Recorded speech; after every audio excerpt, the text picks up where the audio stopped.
Hello বন্ধুরা, welcome to my blog. আসলে আমি হাফ অলরেডি রেডি হয়ে গেছি। রেডি হতে হতে মনে পড়লো যে ভিডিও করার কথা। তো আজকে আর একটা ইনভিটেশন আছে, তো আজকে বিয়ে বাড়িতে নয়, একটা অন্নপ্রাশনে ইনভাইট আছে। তো তার জন্য আমি রেডি হচ্ছিলাম। অলরেডি আমার মেকআপ ডান, খালি লিপস্টিক পরবো। আর আমি পরবো হচ্ছে আজকে এই শাড়িটা, ঠিক আছে, আর সাথে হচ্ছে এই ব্লাউজটা। এটা হচ্ছে নতুনই শাড়ি একদম। তো শাড়িটার ব্লাউজটা চলো তোমাদেরকে পরে দেখাই কেমন লাগছে, আর পুরো লুকটাই শেয়ার করব, যাতে তোমরা আমাকে বলতে পারো ভালো লাগছে খারাপ লাগছে।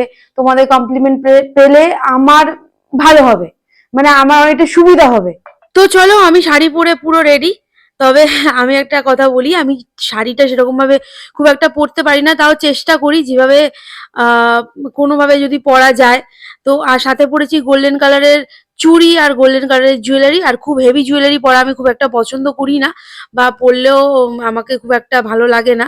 তো সেই হিসাবে আমি ম্যাচিং করে একটা জুয়েলারি পরেছি। আর তোমরা আমাকে জানাবে কেমন লাগছে, আউট অফ 5 কত দিচ্ছ আমাকে। সেম কোশ্চেন, তোমরা আমাকে কমপ্লিমেন্ট দিলে সেটা আমার খুব ভালো লাগবে, বা ভালো খারাপ বললে সেটাও আমার ভালো লাগবে। চলো, টাটা।